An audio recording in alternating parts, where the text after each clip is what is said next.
जैन, हम पिछली वीडियो में थॉमसन की मॉडल जिसका नाम था प्लम पुडिंग मॉडल को पढ़ चुके हैं और समझ चुके हैं कि उसमें क्या बताया था थॉमसन ने। एक बार हम फिर से रिपीट कर देते हैं हमने क्या बताया था। उसमें थॉमसन ने बताया था कि जो परमाणु होता है उसकी संरचना होती है तरबूजे के समान, जिसमें अगर हम माने जो उसके सीड यानी बीज होते हैं वह हमारे पास इलेक्ट्रॉन और बाकी जो लाल लाल भाग होते हैं वह हमारे पास पॉजिटिव चार्ज यानी प्रोटॉन है। अब हम देखते हैं कि जब उस थॉमसन का मॉडल सब सही चल रहा था, सब वैज्ञानिकों ने उससे मान लिया था, तो फिर रदरफोर्ड मॉडल की ज़रूरत हमें क्यों पड़ी। तो ये बात आप इस बात से समझ सकते हैं कि किसी भी चीज़ को हम एक बार में नहीं बना सकते, कुछ ना कुछ कमी रह जाती है। वैसे ही जब वैज्ञानिकों ने प्रयोग करके देखे तो उनके परिणाम इन्होंने निकाल के देखे थॉमसन मॉडल से, तो उन्हें परिणाम समझ नहीं आया कि ये कैसे निकल रहा है। और रदरफोर्ड चूँकि पहले से उससे असहमत थे, तो इन्होंने दो वैज्ञानिकों के साथ मिलकर अपना एक और एक्सपेरिमेंट किया और ख़ुद के लिए एक मॉडल बनाया कि हम इस मॉडल से एक्सप्लेन करेंगे कि परमाणु की आंतरिक संरचना आखिर होती कैसी है। हम वही मॉडल देखते हैं कि इन्होंने क्या और कैसे एक्सपेरिमेंट किया और क्या निष्कर्ष निकाले, उसके क्या परिणाम थे, और अगर इनके मॉडल में भी कोई कमी रही तो वह क्या थी। सबसे पहले हम देखते हैं कि इन्होंने क्या लिया, कैसे एक्सपेरिमेंट किया। सबसे पहले हम यही देखते हैं कि इन्होंने क्या क्या लिया, तो वो देखिए।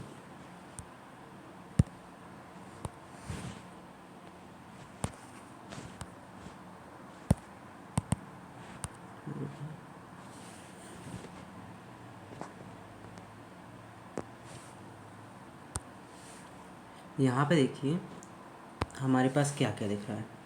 यहाँ पर हमारे पास दिख रहा है एक बीचों बीच दिख रहा है एक गोल गोल, क्या है ये, हमारे पास है अल्फ़ा पार्टिकल का सोर्स। अल्फ़ा पार्टिकल का सोर्स है तो ये क्या हो सकता है, ये हमारे पास यूरेनियम हो सकता है, यानी ब्लॉक जो हमारा एफ होता है ये वहाँ के तत्वों में से हम कुछ भी ले सकते हैं। तो ये हमारे पास मान के चलिए यूरेनियम। यूरेनियम ही क्यों लिया, इसके लेने का एक कारण था क्योंकि इसमें हमें 3 प्रकार की रेस मिल जाती है, अल्फ़ा, बीटा और गामा। चूँकि यह खतरनाक होती हैं, अगर ये रेस किसी के संपर्क में आ जाती हैं उसकी जान ले सकती हैं, इसलिए इनका प्रयोग हम परमाणु मॉडल में भी परमाणु बम में भी इसका करते हैं। परमाणु बम में किसका प्रयोग करते हैं हम, यूरेनियम का ही प्रयोग करते हैं। ऐसे मतलब रेडियो एक्टिव पदार्थ बोलते हैं, इनका ही हम प्रयोग करते हैं क्योंकि इनकी रेस बहुत हार्मफुल होती है। जो कि आपने सुना होगा जापान के नागासाकी में किया था हमला अमेरिका ने, वो इसी से किया था, इसलिए उनकी पीढ़ी अभी भी कई रोगों से ग्रसित होती है, विकलांग होते हैं। वो क्यों होते हैं, क्योंकि वहाँ पे अल्फ़ा बीटा गामा रेस होती है। जो गामा रेस होती है ये हमारी सबसे ख़तरनाक होती है। चूँकि प्रैक्टिकल करना है हमें, तो हमें सिक्योरिटी तो रखना पड़ेगा, इसलिए इन्होंने इसको सिक्योर करने के लिए यहाँ पे लेड का एक जार बना दिया और आगे से यहाँ पे इनने होल रखा ताकि हम उसको आराम से आगे भेज सकें, बाकी जो हमारा वातावरण है उसको सिक्योर कर सके, सुरक्षा रख सकें। बाकी हम देख रहे हैं यहाँ पे हमारे पास है गोल्ड फॉयल। क्या है, गोल्ड फॉयल यानी जो हमारे पास सोना आभूषण बनाने वाला होता है उसकी यह पतली परत है। इसको ही क्यों लिया गया, इसका कारण भी ये है क्योंकि जो सोने की परत होती है वह सभी तत्वों में सबसे पतली होती है, यानी इसमें परमाणुओं की संख्या कम होगी। जब परमाणु की संख्या कम होगी तो निष्कर्ष हम आसानी से निकाल सकते हैं। दूसरी बात, अब यहाँ पे जो रिंग टाइप की संरचना है ये क्या है, ये जिंक की परत है जो चारों तरफ से है। ये किस लिए रखा ही है, तो इसको रखने का कारण ये है कि जो भी यहाँ पे इसकी किरण जाएगी, यहाँ से रोटेट अगर सीधी जा रही है तो हमें वो पता चलता रहे कि कहाँ क्या हो रहा है, जो हमारी किरण आ रही है वो कहाँ को विक्षेपित हो रही है। आप ये समझिए कि रदरफोर्ड के मॉडल में इन्होंने क्या क्या लिया था। अब हम देखते हैं कि ये वर्क कैसे करता था।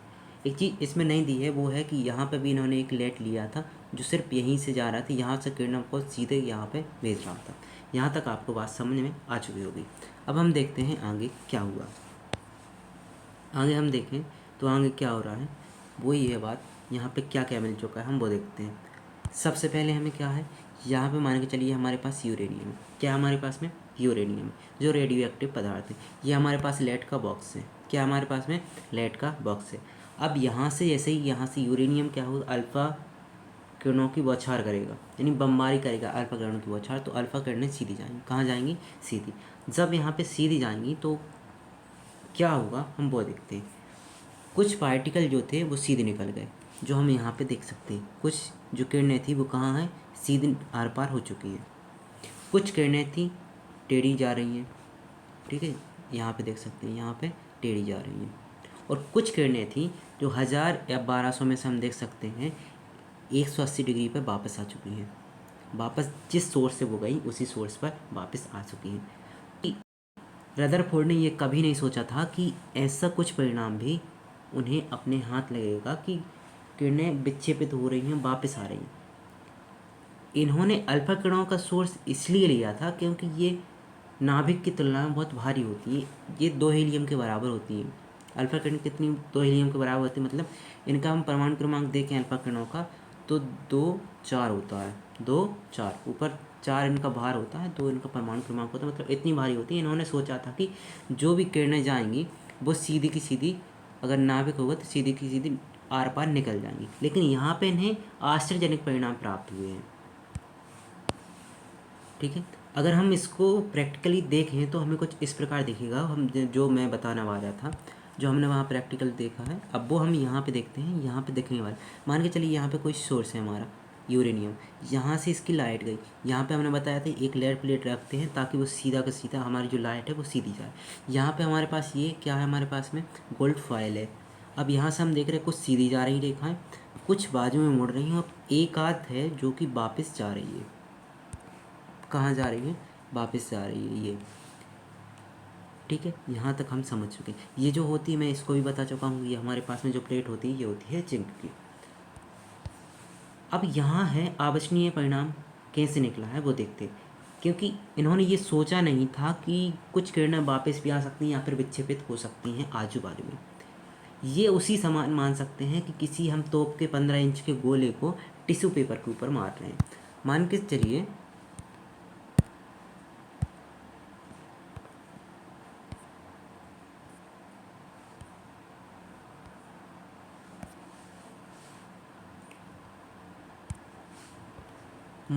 हमारे पास में कोई गोला है तोप का, और ये हमारे पास में कोई छोटा सा टिश्यू पेपर है। अगर हम इसको मारें और ये वापस आ जाए तो असमान घटना है, अविस्मरणीय घटना है कि नहीं है। कहाँ एक छोटा सा टिश्यू पेपर और कहाँ एक तोप का गोला। कुछ ऐसा ही हुआ था रदरफोर्ड के साथ में, तो उन्हें सोचने पर विवश कर दिया कि आखिर हुआ तो हुआ कैसे। अब देखते हैं इन्होंने परिणाम और निष्कर्ष क्या निकाले ये सोचकर। सबसे पहले हमें परिणाम क्या निकला है, सबसे पहले परिणाम क्या निकला है वो देखते हैं। परिणाम निकला है कि अधिकांश जो हमारी रेस थी, किरणें थी, वो सीधी की सीधी निकल चुकी हैं। यानी इस अधिकांश जगह खाली पाई गई, सीधी निकलेंगी, मतलब क्या बात है, अधिकांश जगह को कैसी होगी, हमारे पास खाली हुई। दूसरी बात हमें क्या पाई, जो हमारे पास धनावेश भाग होता है वो बहुत कम होता है। अब इन्होंने ये कैसे ज्ञात किया कि धनावेश भाग बहुत कम होता है, तो देखिए जो हमारे पास अल्फ़ा रेस होती है ये पॉजिटिव चार्ज होती है। कैसी चार्ज होती है, पॉजिटिव। अगर हमें यहाँ पे फॉयल पर भी पॉजिटिव मिलता, तो जब पॉजिटिव चार्ज मिलता तो हम पॉजिटिव से वापस जा सकते हैं। इसलिए इन्होंने बोला धनावेशित भाग कैसा होता है, कम होता है। ऋणावेशित भाग होता तो ये वापस जा ही रही थी, तो इन्होंने उसी बेस पर बताया था कि ये कैसी होती है, खाली भाग होता है। और तीसरी बात इन्होंने बताई कि पूर्ण धनावेश भाग भी बहुत कम होता है, जो कि बीचों बीच होता है। पूर्ण धनावेश भाग इन्होंने कैसे याद किया, क्योंकि 1000 किरणों में से केवल एक किरण ही है जो अपनी इस दिशा में वापस जा रही है और 180 में वापस आ रही थी। इस हिसाब से बताया था कि पूर्ण धनावेश भाग बहुत कम होता है। अब हम देखते हैं कि इन्होंने निष्कर्ष क्या निकाला। जब हमारे पास 3 परिणाम निकले तो 3 परिणामों से इन्होंने निष्कर्ष क्या निकाला है वो देखते हैं। इन्होंने पहला निष्कर्ष निकाला कि जो परमाणु का केंद्र होता है वह धनावेशित होता है। कैसा होता है, धनावेशित। अब ये कैसे निकला, मान के चलिए हमारे पास में अल्फा किरण होती है, ये होती है पॉजिटिव चार्ज। क्या होती है, इस पर पॉजिटिव चार्ज होता है, और यहाँ पे हमारा परमाणु है, परमाणु के अंदर भी कोई पॉजिटिव चार्ज है, तब ये वापस आ पाएगा ना। तो इससे ये निकाल दिया कि जो परमाणु का केंद्र होता है वो कैसा होता है, पॉजिटिव चार्ज होता है। दूसरा, इलेक्ट्रॉन चारों ओर चक्कर लगाते हैं। हमने जो बात यहाँ पे देखी थी, अधिकांश जगह खाली होती है, चूँकि ये पॉजिटिव चार्ज है नेगेटिव चार्ज है, तो इसको कैंसिल करते हुए आगे बढ़ रही थी, तो ये क्या बताया कि इलेक्ट्रॉन चारों ओर चक्कर लगा रहे होंगे। और लास्ट बात बताई इन्होंने कि परमाणु का आकार जो होता है वह बहुत कम होता है एक अणु की तुलना में। यानी परमाणु का आकार कम होता है, लेकिन दूसरी बात हम देखें, जो नाभिक होता है, नाभिक का आकार परमाणु से भी कम होता है।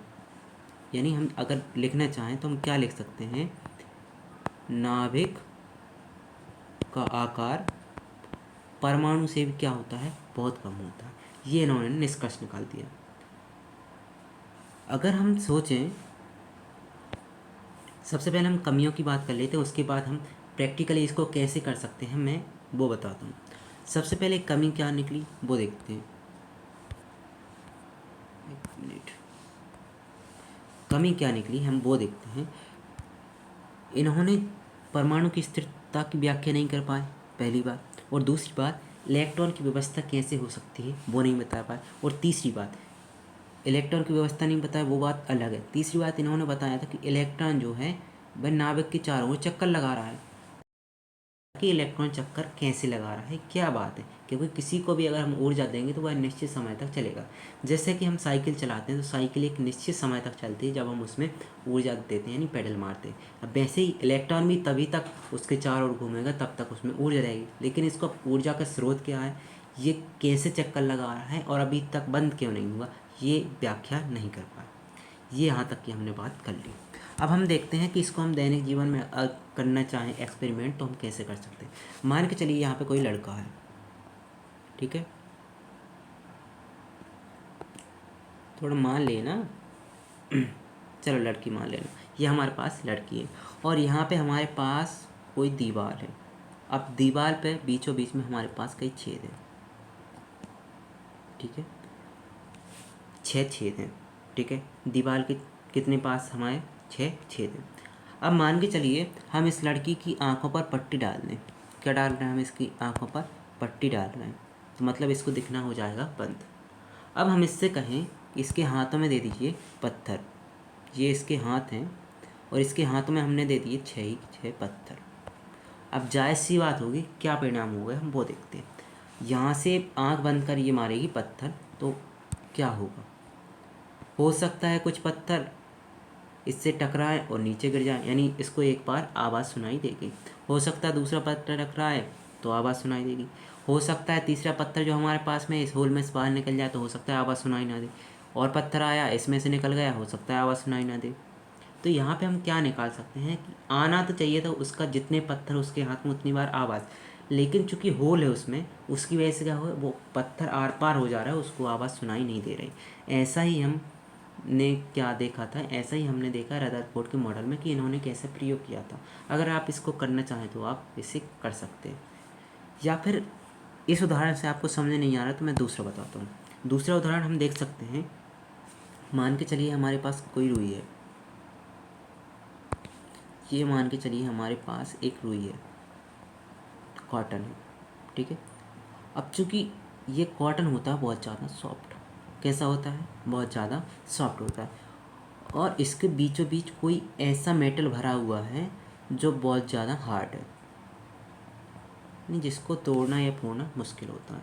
अब हम क्या देखते हैं, यहाँ से हम गन से फायर कर रहे हैं, ठीक है, यहाँ पे हमारी कोई पिस्टल है, इससे हम गोली चला रहे हैं।